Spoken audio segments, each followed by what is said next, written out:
This is a lesson on how wonderful it is to have our God so near us.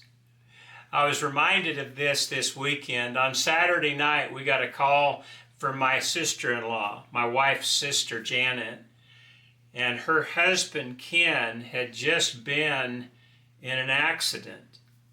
They have a big shop a few miles from their home, and it's kind of isolated area, and he was there working alone. He was up on a ladder and straightening up some shelves, and there was a big old piece of equipment, about 200 pounds, that somehow got off balance and it fell off that shelf, and it hit the ladder and it knocked it from under him.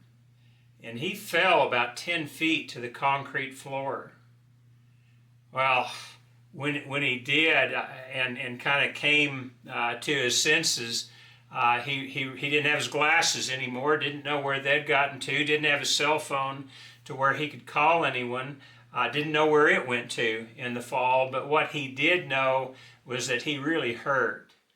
His shoulder hurt. I don't know if his collarbone was messed up or not, and then he just had blood everywhere. The side of his face was just in agony. And he said it took him quite some time to be able to just get out of that shop. He didn't have anybody that could help him. And it just took him a while to just kind of crawl and walk as best he could to his old pickup. And his old pickup, as it turned out, was a standard transmission. And so he said it took him about 10 full minutes just to get that old truck into gear to where he could drive back to his home. And when he got to his home, he was able to walk and crawl to the door, and he made it inside the door and just collapsed. And that's where Janet found him. Imagine that, those of you who have spouses, imagine coming upon them at the front of your house, lying on the floor and covered with blood, which he was. That's just a nightmare that nobody wants to have, but to experience it in reality, it's an unimaginable feeling. It just takes your breath away. Panic sets in. You don't know exactly what to do at first. And this is the point that I want to point out, how important it is to make sure that you're in a relationship with God to where you can talk to him at any time.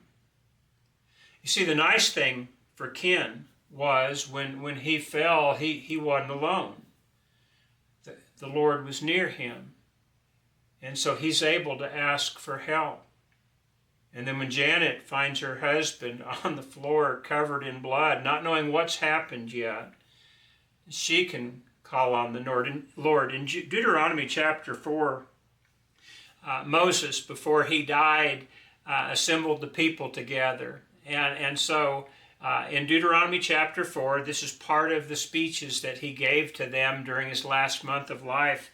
And he asked this question in verse 7, "What other nation is so great as to have their gods," little g, Moses is talking about idols, "what other nation is so great as to have their gods near them the way the Lord, our God, is near us whenever we pray to him?"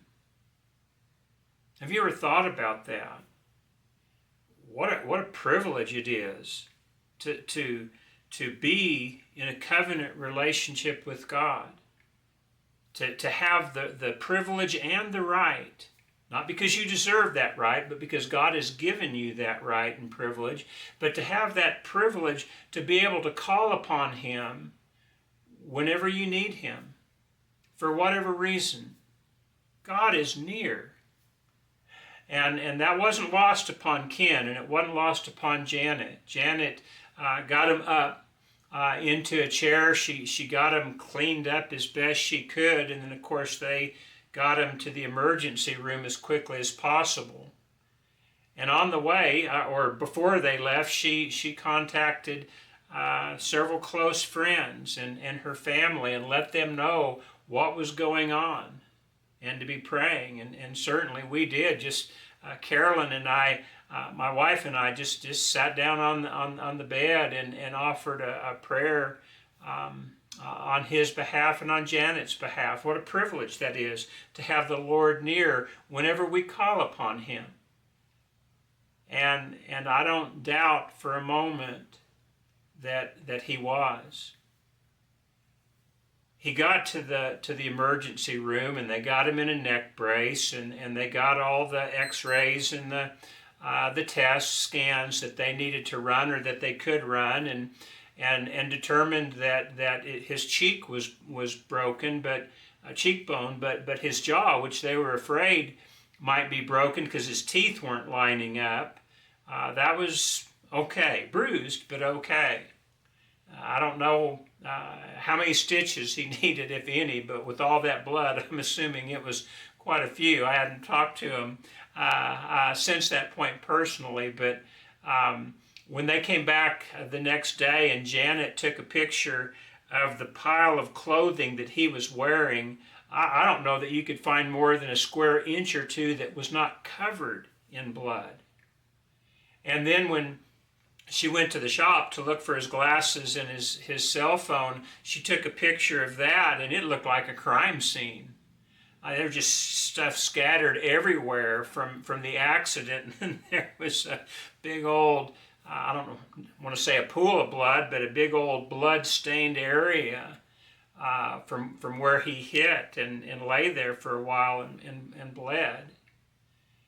And yet, he was able to, once he was through with the examination and got all patched up, they sent him home. Now today he's starting his series of doctor visits. If you've been through that, you know there's going to be weeks of that. Don't know if there'll be surgeries involved with that or exactly what all he'll have to go through. But I do know that he was privileged to go through it with God. There's a lot of people in this world that get mad at God every time something bad happens to them. They believe God had the power to stop whatever bad happened, and he certainly does. He could intervene at any moment. But they get mad at him for not doing that. But let me ask you this. Since you're going to go through bad times anyway, would you rather go through them on your own, by yourself, with the best that your own wits can manage? Or would you like the opportunity, the privilege of being able to go through it with God, who is near and who desires to hear our prayers, who is the only one who not only knows what our needs are, but has the power to fulfill those needs perfectly in just the exact manner they need to. And again, I realize there's a lot of people that sit in judgment of God, and they want to know why he allows certain things to happen, but that's not for us to say. This life is a test. I don't know why we go through some of the things we do. I don't know why some people are so fortunate as to not have to go through many things. But life comes with a certain degree of randomness, and it comes with a certain degree of testing. And the moment we start thinking that life isn't fair, think about this.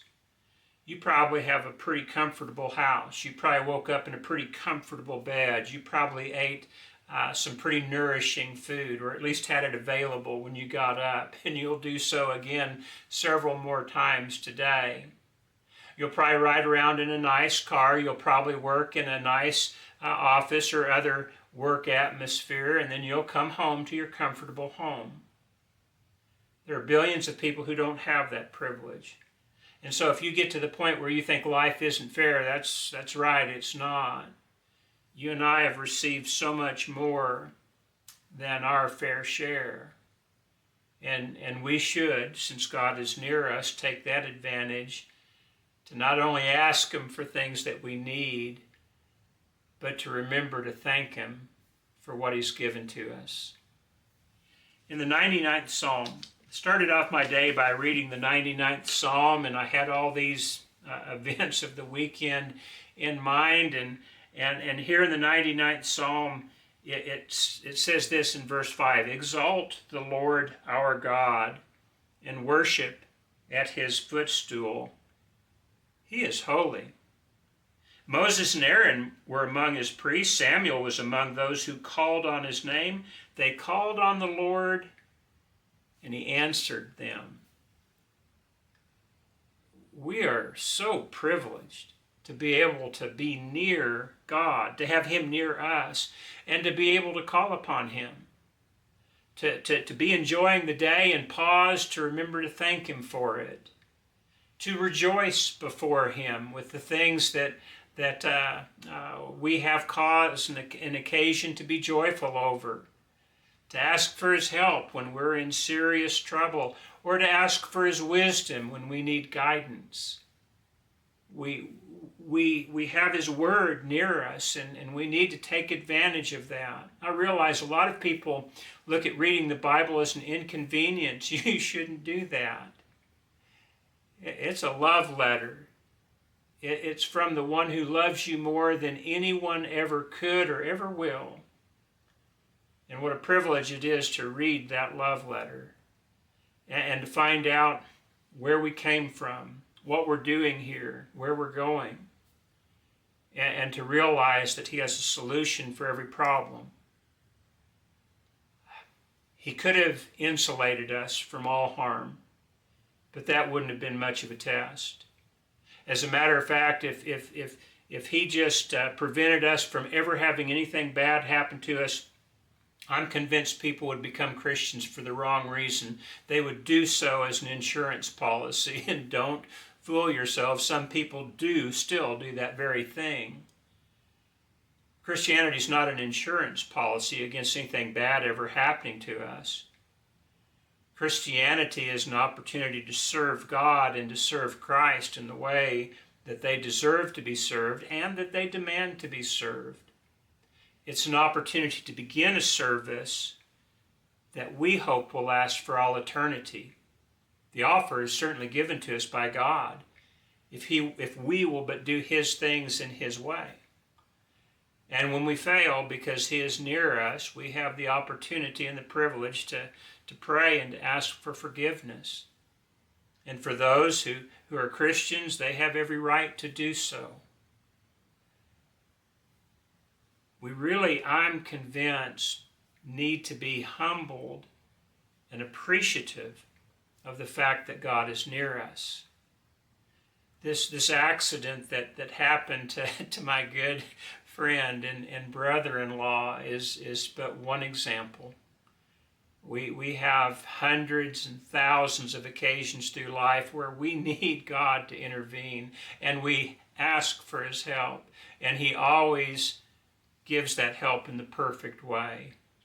Whether we agree with the way that the help came, or whether we agree with the idea that something that we're going through is fair or not, we do have the opportunity to ask for his help, and I'm convinced he gives it to us in just the exact right form.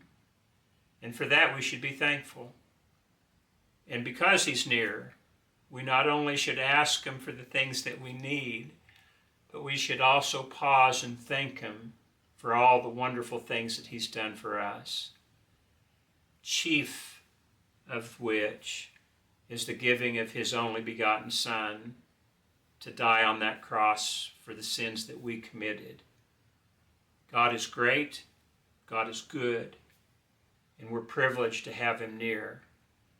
Let's take advantage of that privilege without taking undue advantage of our God.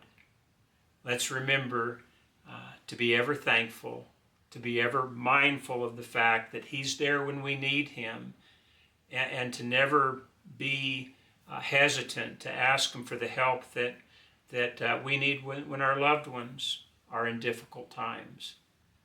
It's a good life, and the big reason, one of the biggest reasons it's a good life, is because the Lord is near. And what other people is so great as to have the Lord near them to where he can hear their prayers as we are. The greatness comes from our God, not from us. But what a great privilege that is. Take advantage of it. The Lord is near. Take advantage now to thank him for that nearness. And be sure to do your best to recognize and appreciate what that nearness means for your life. That's the message for today. I hope it will help you in some of your hard times. I'm convinced Ken's going to be okay. He's got a long road to hoe, and some of you are in much more serious situations than that. The Lord is near. Don't hesitate to ask him for his help, but also be sure to be thankful as you do. Appreciate your viewing today. I hope we'll see you tomorrow. God bless.